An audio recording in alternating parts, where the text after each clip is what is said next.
Jika ada nilai yang disebutkan dalam Injil, kemungkinan itu ada, kenapa tidak? Itu mungkin memang firman Tuhan dalam Injil. Tapi, bagaimana dengan kesalahan ilmiah? Dan bagian yang tidak ilmiah, dapatkah Anda mengkaitkan ini dengan Tuhan?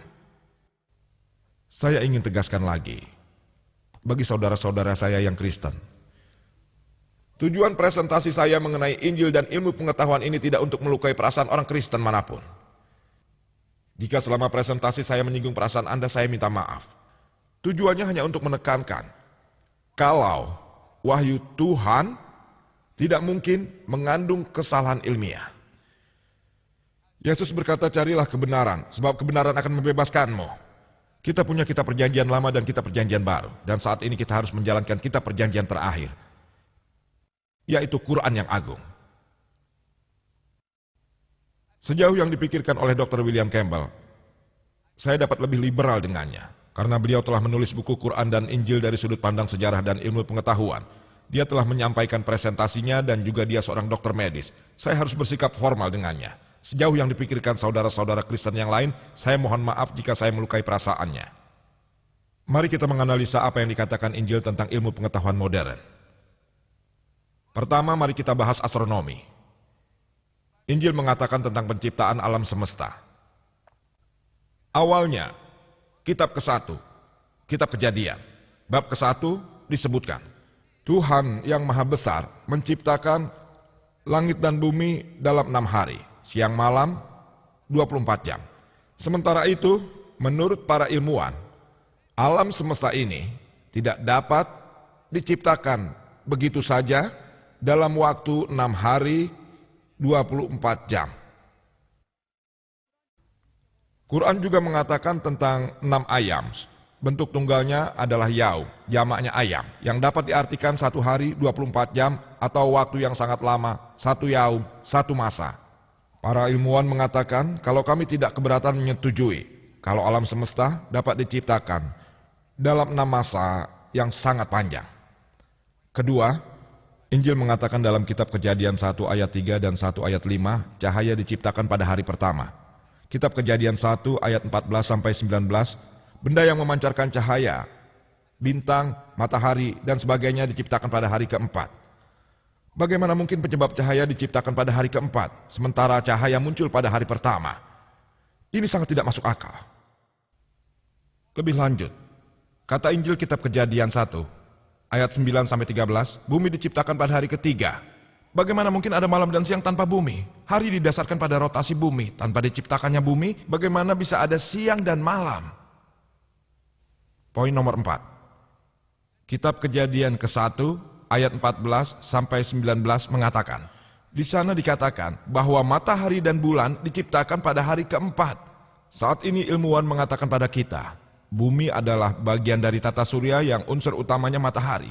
Tidak mungkin bumi ada lebih dulu dari matahari. Hal ini tidak ilmiah. Poin kelima. Injil mengatakan dalam kitab Kejadian 1, ayat 11-13, tumbuhan, empon-empon, semak belukar, pohon, mereka ciptakan pada hari ketiga. Dan matahari. Kitab Kejadian 1, ayat 14-19 diciptakan pada hari keempat. Bagaimana mungkin tumbuhan bisa hidup tanpa cahaya matahari? Tidak benar kan? Poin nomor 6. Injil mengatakan dalam kitab Kejadian 1 ayat 16, Tuhan menciptakan 2 cahaya besar. Matahari yang mengatur siang dan sinar yang kurang terang yaitu bulan yang mengatur malam. Terjemahannya yang tepat jika Anda mencermati teks Yahudi, lampulah.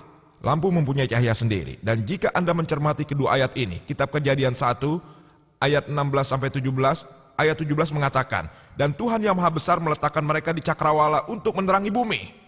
Untuk menerangi bumi. Ini menunjukkan bahwa matahari dan bulan mempunyai cahaya sendiri yang berlawanan dengan pengetahuan ilmiah yang kita pelajari sekarang ini.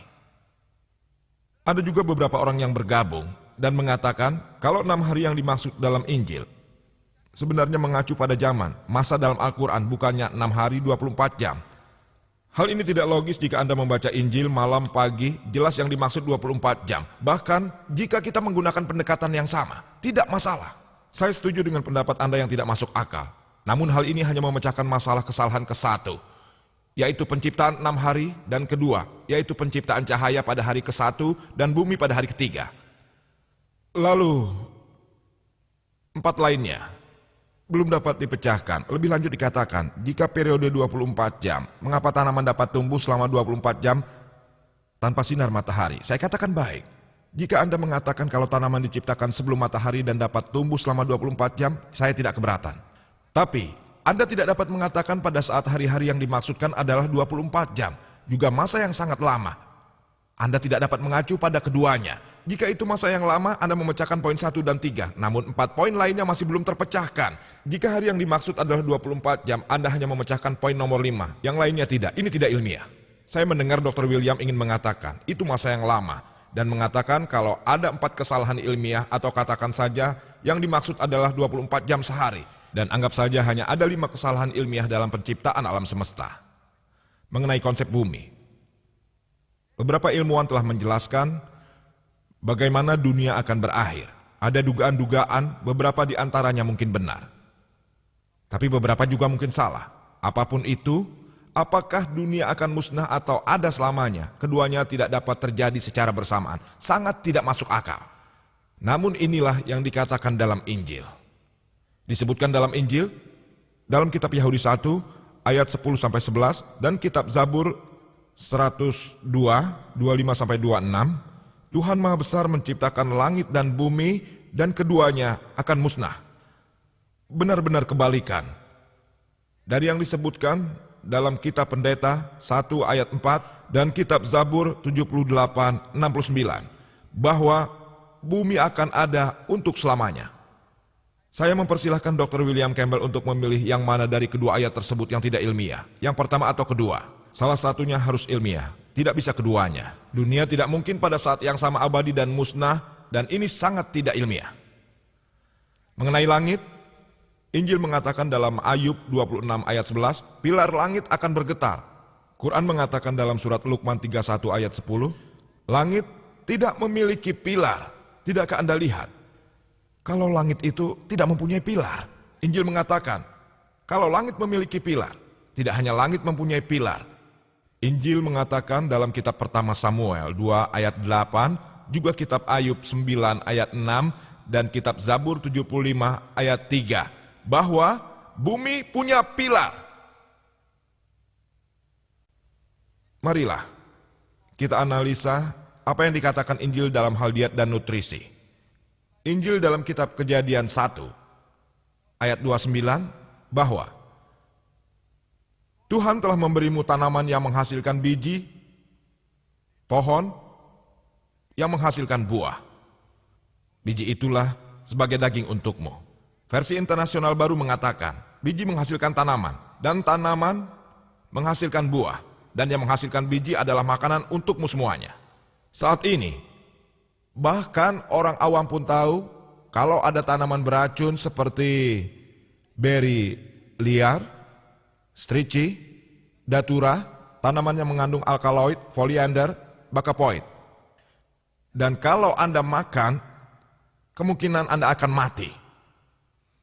Bagaimana mungkin pencipta alam semesta dan umat manusia tidak tahu kalau Anda makan tanaman ini Anda akan mati? Saya harap Dr. Campbell tidak memberikan diet vegetarian pada pasien-pasiennya. Injil mempunyai tes ilmiah untuk mengidentifikasi pengikutnya yang setia. Hal ini disebutkan dalam ajaran Markus 16 ayat 17 sampai 18. Katanya, akan ada tanda-tanda bagi pengikut yang setia, di antaranya adalah dengan namaku, mereka akan dijauhkan dari setan dan mereka akan berbicara bahasa asing. Mereka akan mengambil ular. Dan jika mereka meminum racun yang mematikan, mereka tidak terluka. Jika mereka meletakkan tangannya di atas orang sakit itu akan sembuh. Berikut ini adalah bukti ilmiahnya yang dalam istilah ilmiah dikenal sebagai tes penegasan untuk pengikut setia Kristen. Saya sudah berinteraksi dengan ribuan orang Kristen selama 10 tahun terakhir, termasuk para misionaris, namun saya belum menemukan satupun orang Kristen yang telah menjalani tes penegasan Injil ini. Saya belum pernah bertemu orang Kristen yang meminum racun dan tidak meninggal. Dalam istilah ilmiah, hal ini disebut tes kepalsuan. yang artinya